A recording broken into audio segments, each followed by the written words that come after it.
Hello സുഹൃത്തുക്കളെ, വളരെ പ്രധാനപ്പെട്ട ഒരു കാര്യം എനിക്ക് നിങ്ങളോട് പറയാനുണ്ട്. അപ്പോൾ നിങ്ങൾക്കിത് പറ്റുവാണെങ്കിൽ എല്ലാവരും ഒന്ന് ഷെയർ ചെയ്യാം. വളരെ ചെറിയൊരു സംശയം. അതായത് എൻ്റെ ഒരു സുഹൃത്ത് എനിക്ക് അയച്ചു തന്നെയാണ്. പെൻഷൻ കൊടുക്കുന്ന ട്രഷറി ഓഫീസറോട് ചില ചോദ്യങ്ങൾ ചോദിച്ചു. ഉദ്യോഗസ്ഥൻ്റെ മറുപടി ഞെട്ടിക്കുന്നതായിരുന്നു. സുഹൃത്ത് എന്താണ് ചോദിച്ചതെന്ന് നിങ്ങൾക്ക് കേൾക്കണ്ടേ?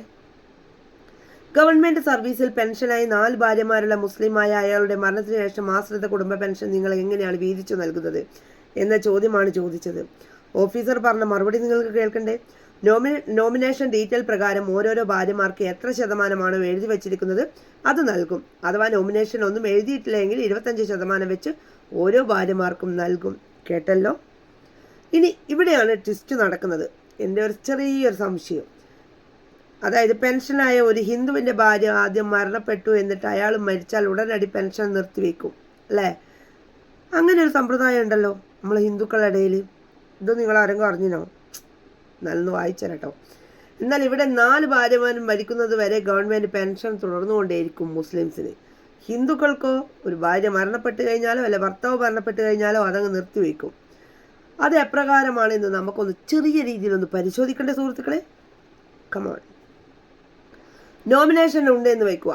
ഇന്ന് എല്ലാ 4 ഭാര്യമാർക്കും പെൻഷൻ്റെ 25% വെച്ച് ലഭിക്കും. ശരിയാണല്ലോ, അല്ലേ?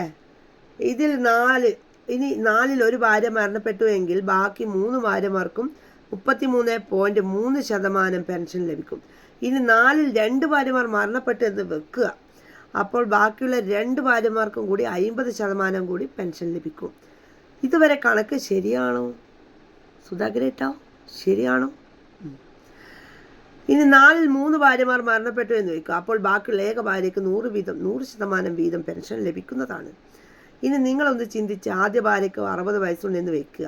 ഇതൊരു പോസ്റ്റാണ്, എനിക്കത് ഇഷ്ടപ്പെട്ടത് കൊണ്ടാണ് ഞാൻ നിങ്ങളുടെ മുന്നിൽ ഇപ്പം പറയുന്നത് തന്നെ.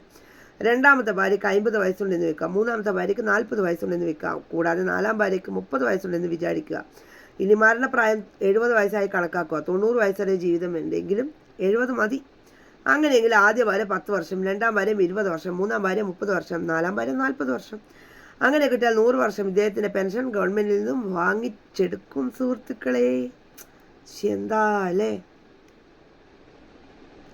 ചുരുക്കി പറഞ്ഞു കഴിഞ്ഞാൽ ഞാനിത് പറയാൻ കാരണം വേറൊന്നും കൊണ്ടല്ല. ഹിന്ദു ക്രിസ്ത്യൻ മതസ്ഥരുടെ ഭാര്യമാർ വെറും 10 വർഷം പെൻഷൻ വാങ്ങുമ്പോൾ ഇവർ നികുതിദായകരുടെ പണം വെച്ച് 100 വർഷം വരെ പെൻഷൻ വാങ്ങിക്കുന്നു എന്നാണ് ഞാൻ ഈ പറഞ്ഞു വരുന്നതിൻ്റെ അർത്ഥം. നിങ്ങൾക്ക് ആർക്കെങ്കിലും എന്തെങ്കിലും മനസ്സിലായിനോ?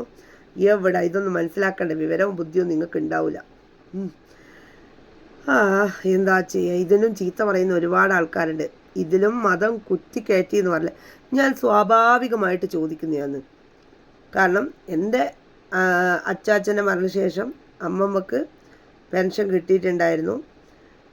അത് ചുരുങ്ങിയത് ഇല്ലാതായി. എന്തുകൊണ്ട്?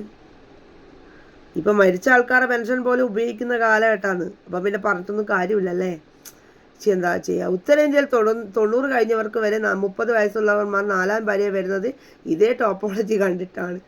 മുൻകാല കോൺഗ്രസ് ഗവൺമെൻറ്റുകളാണ് ഈ നാറിയ പരിസ്ഥിതി ഉണ്ടാക്കി കൊടുത്തത് എന്ന് മനസ്സിലാക്കാൻ പറ്റുന്നതാണ്. അതുകൊണ്ട് യൂണിഫോം സിവിൽ കോഡിനെ ചില സമുദായങ്ങൾ കണ്ണുമടച്ച് എതിർക്കുന്നതിൻ്റെ കാരണം ഇപ്പോൾ നിങ്ങൾക്ക് മനസ്സിലായല്ലോ. അല്ല, ഞാനിത് പറയാൻ കാരണം വേറൊന്നും കൊണ്ടല്ല. ഈ ഒരു കാര്യം ഇത് മാത്രമൊന്നുമല്ല. ന്യൂനപക്ഷങ്ങൾക്ക് ഉണ്ടാകുന്ന ആനുകൂല്യങ്ങൾ ശരിക്കും പറഞ്ഞാൽ ഹിന്ദുക്കൾക്ക് കിട്ടുന്നില്ല. ഹിന്ദുക്കൾക്ക് ഒരു തുള്ളി ആനുകൂല്യങ്ങൾ പോലും കിട്ടുന്നില്ല എന്നാണ് ഞാൻ ഈ പറഞ്ഞു വരുന്നതിൻ്റെ അർത്ഥം. ഇപ്പം എന്തെങ്കിലും നിങ്ങൾക്ക് കത്തിയോ? എവിടെ അല്ലേ?